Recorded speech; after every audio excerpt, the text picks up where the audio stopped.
It takes a lot for a modern game developer with a sizable budget to release something with notably challenging or difficult elements. Just look at the divisive reception to Returnal, for example, but at the same time, gaming's roots in the arcade mean the challenging subject matter will always come back around. I'm Scott from WhatCulture.com, and these are 9 divisive video game levels you either love or hate.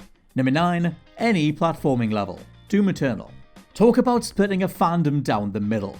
After the immaculate revival of Doom from 2016, all eyes were on id Software and charismatic creative director Hugo Martin to see where the franchise would go from here. Would it be another serviceable sequel that simply gives us more of what they knew we wanted? More Mick Gordon riffs, more gore, more tightly designed levels that combined old school power-ups with the pace of modern shooters? Or would they dare to try something else? Not rest on their laurels and go for broke, with the greater risk of failure if they couldn't maintain that momentum.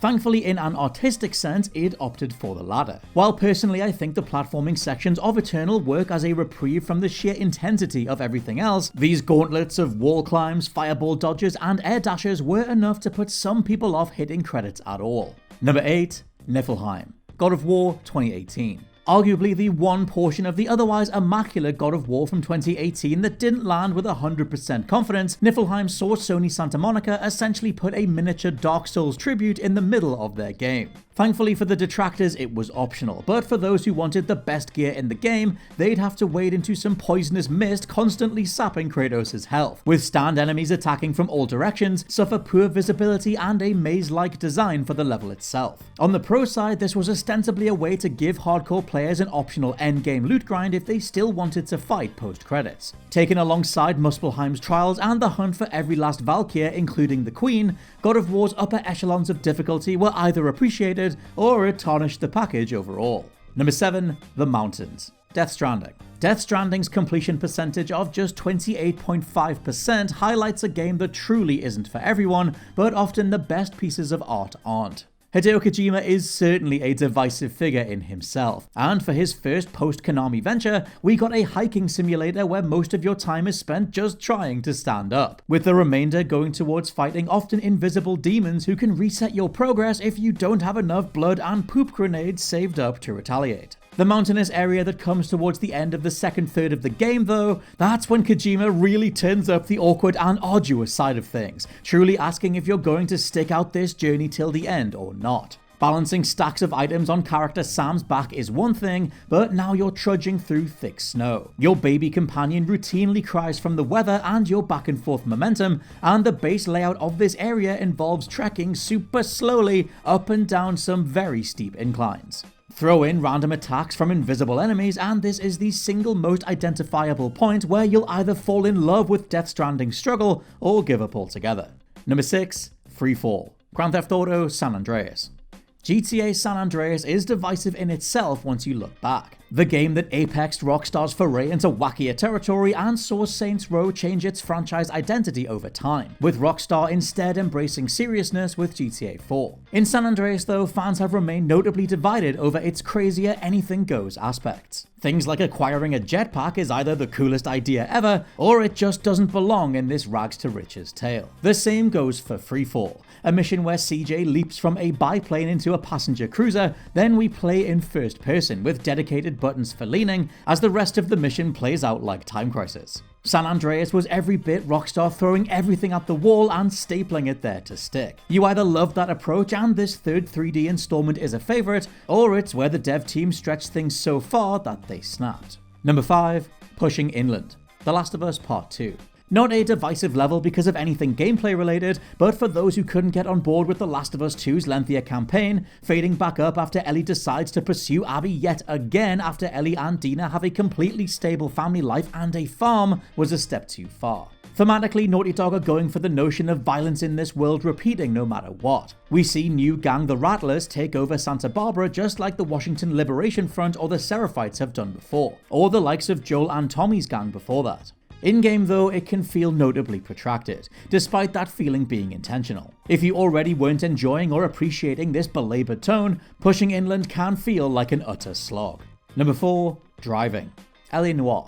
L.A. Noire often feels like Rockstar's forgotten game, and that's largely because their involvement came long into development. After Team Bondi had begun their super expensive motion capture work, head honcho Brendan McNamara was kinda losing his mind, and the project was about to fall apart completely. Rockstar came in and helped the whole thing get over the finish line, but not before rockstarring it up a bit. Interstitial driving segments were fleshed out, as was the game's combat model, and in came a handful of side missions to do, as a corner minimap was the finishing touch. Now, either you love how much this fleshes out the setting of 1940s Los Angeles, or it fundamentally segments L.A. Noire into a game of two halves. One half an ambitious detective sim with stellar facial animation, and the other a somewhat half-baked open-world game from the early 2000s with very little to do other than head to the next main mission. Number 3. Untouchable. Hitman 3. Taken alongside its add-on packs for Hitman 2016 and Hitman 2, the final platform for content that is Hitman 3 represents the most impressive feat of coding and gameplay in IO Interactive's history. That said, Hitman 3's final level is a huge departure from the franchise, and more in line with their upcoming work on James Bond. Channeling the immaculate final level from Blood Money, where Agent 47 rises from the dead after faking a flatline, you come to in a train owned by Illuminati-style group Providence. What follows feels like Hitman by way of Uncharted 2, with Agent 47 moving in and out of windows, going carriage by carriage in a completely linear fashion until you get to kill target Arthur Edwards. In a rare beat for the entire new Hitman trilogy, this just doesn't feel like a level you'd want to replay over and over. There are very few ways to deviate from the straightforward path ahead, and it resulted in a notably divided fandom, either praising this risky change of pace or being disappointed by it. Number 2. Shipment.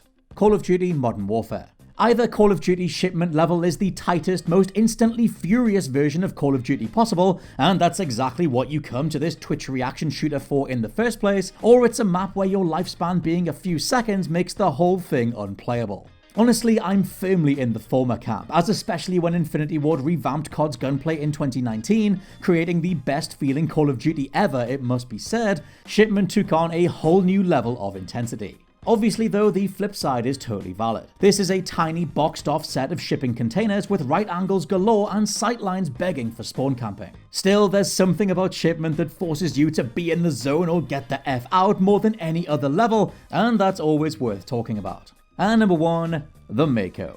Mass Effect. I have always loved the big stupid floaty MAKO.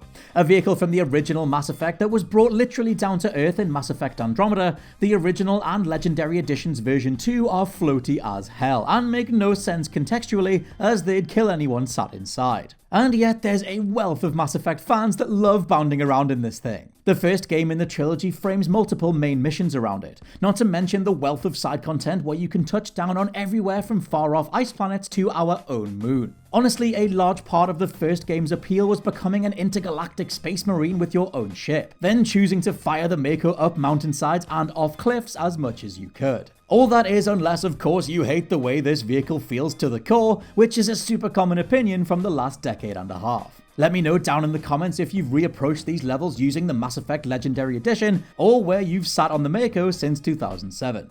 And those were just 9 super divisive video game levels that you either love or hate. Let me know your own favorites down in the comments below, and please check out the WhatCulture Gaming Podcast. For now, I've been Scott from WhatCulture.com, and I'll catch you soon.